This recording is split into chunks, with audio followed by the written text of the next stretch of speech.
Good afternoon, good evening, good morning, kung ano man ng oras sa inyo ulit. This is Mr. KGB Crypto at nandito na naman tayo ngayon sa pag-stake ng ating EXS at Katana, guys. So, dating gawi, pang 24 days na ba natin? 25 days na nagbibideo. So, ayun na nga, refresh lang natin. Ang oras ngayon ay alas 2 ng madaling araw, November 19, Sunday. So, connect lang natin. Bumaba siya, guys, ha. So, 207 na lang. Nag-225 na yan. So, ganun talaga ang buhay sa crypto. Napaka-volatile. Lalo na at maraming news ngayon. Kung kilala nyo yung founder, CEO, or may-ari nung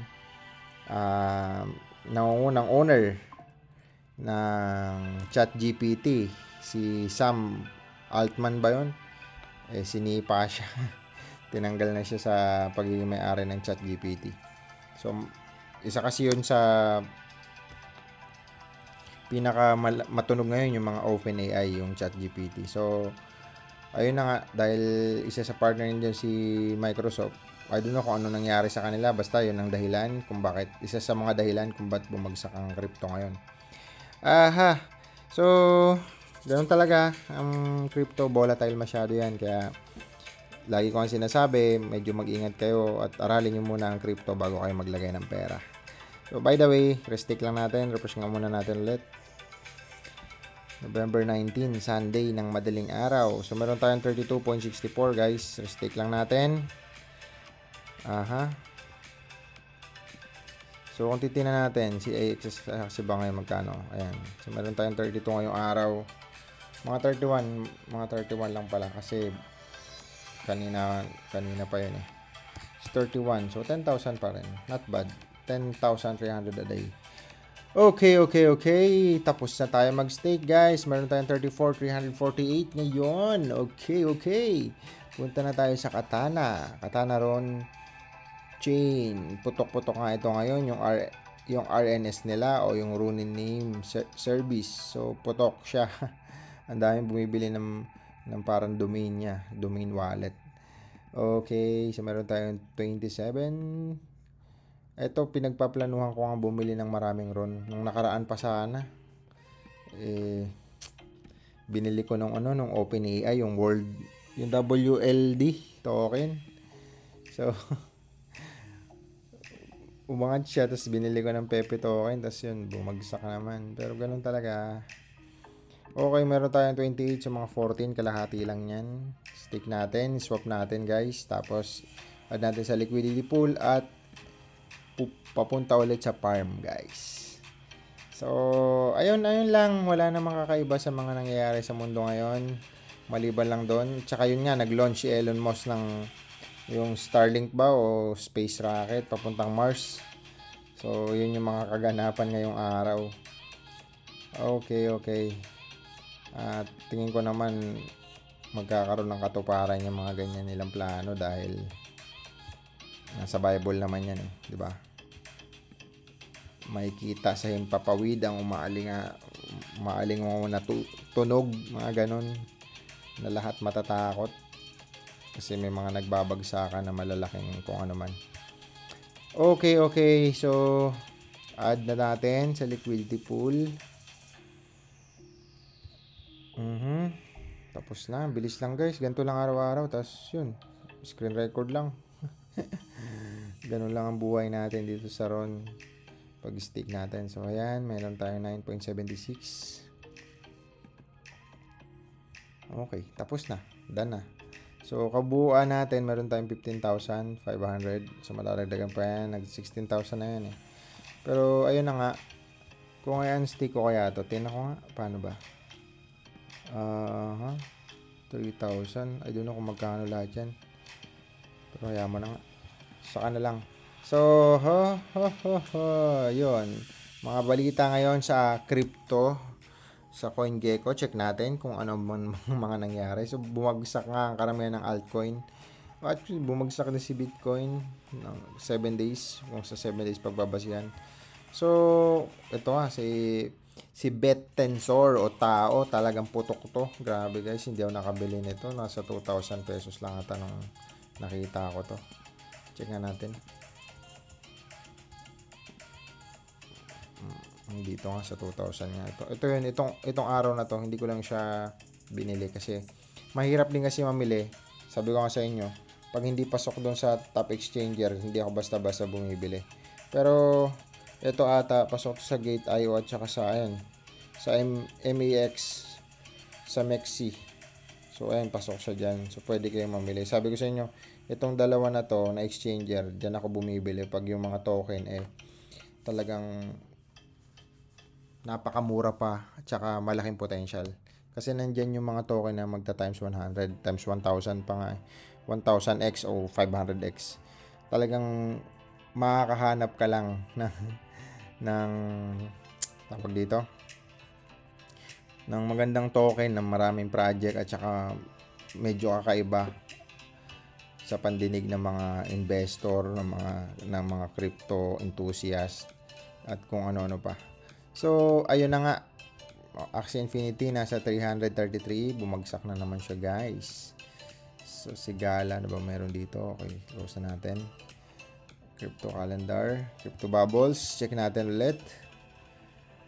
At ayun na. So ganun ka-apekto yung market ha. Tapos yung mga nangyayari ngayon, yung mga world leaders, nagpunta sila sa US gaya ng atin si Ferdinand Marcos, yung China at yung iba pang mga Asian president or monarkiya, mga hari, nagkita-kita sila sa US. So yun, maraming mga nangyayari ngayon sa mundo. Yun, yung kay Altman, yung kay Sam Altman, may-ari ng ChatGPT, OpenAI, at saka yung pag-launch ni Elon Musk ng rocket. So ayun na nga guys. So ayun lang yung mga nangyari sa market. Ito, lakas talaga nito, tsaka to. Ito talaga, siguro kung may pera ka sa bangko dito, lalo na't wala pang bull run, hindi malayo mag times 10 mag times 5, parang ganun. So pero yun nga, pera nyo yan guys ha. Kumbaga risk nyo yan. Nag-ano lang tayo dito sa aking channel. Kumbaga nasa sa inyo yan kung papasukan nyo hindi. So ayun na ha. Ano pa ba? Ngayong oras, anong tumaas ngayong oras? Siya pa rin, grabe. Okay. Ano kasi yung opportunity dito kay check natin yung website nito. Ano ba mga ano ba to? Layer 1, layer 2. Blockchain ba to? Ganda ng ano niya. So you need to build anything, ano ba? Chat, internet, Oracle, build. Okay, mining network siya, similar to Bitcoin. Malaking ang potential nito, guys. Meron din siya kasing mining. May wallet. Ito yung mga kumbaga white paper niya, babasahin nyo lang yung documentation niya. So bahala na kayo magbasa diyan, tapos may wallet din siya. Ilan ba supply niya? Supply niya 21. Kapares kay Bitcoin, no? So kung si Bitcoin nasa 1 million mahigit, ito 12,000 pa lang. Ang laki ng potential nito, guys. Tao. Hindi man siguro pero kung titingnan mo kung sa presyo ngayon ni Bitcoin 21 sabi mo 2 million ngayon, 2 million divided by 12,000, 400 mo na lang, boom, 161. So 1 million yan, di 161 million. Sabihin na natin naglagay ka na sa 10,000 na lang, 10,000, boom, yung 10,000 mo 1.6 million. Pero yun na nga, kanya-kanyang risk yan, buhay nyo yan, pera nyo yan. So kaya kailangan, alam mo yun, ingatan nyo. Ngayon na araw ata ang pinaka all time high niya, no? Check natin. All time high. November pa. November 18. Ano ba ngayon? Ngayong araw. 9 hours ago. Yun ang all time high niya mula nung na-add siya dito. Si March lang siya, Dito kung nakabili ka nung May, grabe, 1,000 lang. Dito 2,000 talaga ako ano. By the way, gano'n talaga. So, ngayon sa mga crypto na ano ko pa rin sa tagal ko na sa crypto, kailangan pa rin diversify syempre. Pero kung gusto mo talaga na nakastick lang yung pera mo na hindi babagsak ng times 10, times 20, times 100, dun mo ilagay sa mga top token, top 20. Kasi hindi naman yan babagsak ng ganong karami. Ang babagsak lang naman or tataas din ng ganong karami na multiple, syempre yung mga nasa top 500 pataas or 300. So, ito yun guys, bigyan ko idea. Ito, di ba, top 100 yan. Yung first page. Yan, top 100 yan eh. So, yung second page, ito, top 200. Ayan, yan yung mga top 200 na mga token. So, aralin nyo na lang bawat isa. Kanya-kanyang project naman yan. So, may mga malalaking token dyan na may malaking potential. Ito, si Floki, okay din sa meme token. Ito rin, okay din yan. Marami ako nito. Libre lang yan eh. Okay, AGI, meron din tayo niyan. At kung ano pa. So, ayan lang. Aralin nyo yung mga token. At ito nga, sa iba-ibang category yan. Nandiyan naman, ayan, categories. Ayan, meron silang, ito mga AI, smart contract platform, etc. So, ayan, mga FTX, mga holding, layer 1. Ito, mga stable coin yan. Parang USD. Ayan, mga meme token, layer 2 staking, NFT. So, governance, launchpad, yan, layer 2. So, ito, yung layer 0 o zero knowledge yan. So, iba ba? Ito, play to earn. Sino ba top sa play to earn? So, check na natin. Top sa play to earn, syempre, ito, ay MX. Sa volume or market cap, top 44 siya. So, Axie Infinity. Ito kasing sandbox, ano to? Mga land naman to. Mga land. Pero isa rin yan sa mga NFT games. So, ayan. Pero mas, ako dito kay Axie. Siyempre, galing tayo sa scholar ng mga Axie. Marami tayo scholar. Tsaka naging fanatic na rin talaga ako sa games nito. At saka sa development niya. Tsaka itong Gala, siyempre.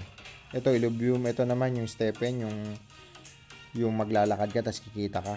Bibili ka ng NFT na sapatos. Yung sapatos, iba-ibang rarity nun. Tapos, depende sa lakad mo, mag-earn ka ng money para doon or token na may equivalent na value ng token or pera. SLP, ito yung ginagamit na parang governance token or utility token ng AXS. Ito, malaking potential nito guys. Ito ang isa sa pinaka gusto ko ngayon lagyan ng pera, si Sidus. Actually, meron ako dyan dati pero unti lang. At saka ito si Hello. So, okay din ito. Mga NFT games. Ano pa ba? Ito TLM, Wax blockchain to. Maganda rin yan. Kasama ito ng Farmers World. Ito, isa rin, yung UFO gaming. Malaking potential din ito guys. So, i-diversify nyo lang. Kung halimbawa, sasaba kayo sa pagbili ng crypto. Tapos, napunta kayo dito sa may category na play to earn. Pag inaral mo yan, so, makikita mo kung ano mga project nitong mga to. Kasi yung iba mga metaverse, yung iba may mga halo-halo na nga eh. Pero mga play to earn din ito. Ano pa ba? Ito Zenith. Isa sa mga utility token niya ng Sidus. Okay. Ito naman racing ito eh. Ito parang Axie din ito. Thailand. So ayan, makikita mo naman yung volume. Ito market cap, pinakamataas. Sa volume ngayong oras, si Gala, ang daming bumili kay Gala guys. Bumili o nagpapalit, ganun lang, mabayanse lang naman to. Yung volume niya 63 billion, just imagine that. So si AXS hindi masyado. Stepin, malaki yung nila Wax, ang pinakalab ko talaga na blockchain ang Wax kasi walang gas fee. Walang gas fee to, sobrang ganda ng Wax. Yun nga lang kasi ang top dyan dati Farmers World. Ngayon sana pag bumalik na yung play to earn, balik na rin yung mga yan pag umangat na ulit ang market. So, ayun na nga guys. Mahaba na tayo. Meron na tayong 14 minutes recording. At yun lang. Wala na akong masabi. So, meron tayo, ang update lang natin, meron tayong 34,300. Check natin. Mainggit tayo sa mga sa mga tao dyan. Mga nanonood. So, check natin. Okay, meron tayong 11.4. Bumaba guys. Nasa 12.2 na yan. So, 11.4. So, ayun na nga. At, hintay-hintay lang tayong tumaas. Sabihin mo na mag 8,000 na lang yan muna. 8.3. Pwede na. 8.3. 8.3. Compute lang tayo. Libre lang ng mga harap. Huwag lang matitempt mag-out or magpapalit. So, 285 yan guys. Siyempre, madadagdagan pa yan. 31 a day. Sabi mo isang taon pang staking. Okay, 11,000 plus 34 ngayon. 348. Okay, after one year. Tapos nag A3 pa. A3 mo na lang. Oh. Harinawa. Magdilang anghel itong aking calculator. So, ayun lang guys. Libre lang naman mangarap at nakastake lang naman yan. Walang alisan dyan. Content lang natin ito hanggang sa umabot ang bull market. Pero sa tingin ko, itong bull market nung November 2 years ago, November 2021, hihigitan pa yan. Tingin ko mga 30,000 yan pag nag-bull market ulit si Bitcoin at nalagpasan niya yung 3.3 million na all-time high niya dati. Check natin ha. So, pabahin na natin yung video. Si Bitcoin, ang all-time high niya ay nasa 3.4 guys, November, 2 years ago din. Ayan, kasagsagan niya ng aking dami kong NFT niyan. Grabe. So, ayun na. Sa Farmers World lang, 84 account. Grabe. Tapos, isang machine, nasa 3 million to 5 million. Isang account. 12 machine yun per account. Imagine nyo yun. Tapos, times 84. Ayun na nga. So, ayun lang. Okay. 2 million. So, ayun lang guys. Thank you so much again sa inyo, sa mga nanonood, sa mga subscriber natin, sa mga nagko-comment. Pasensya na, hindi tayo makapagsagot agad sa comment.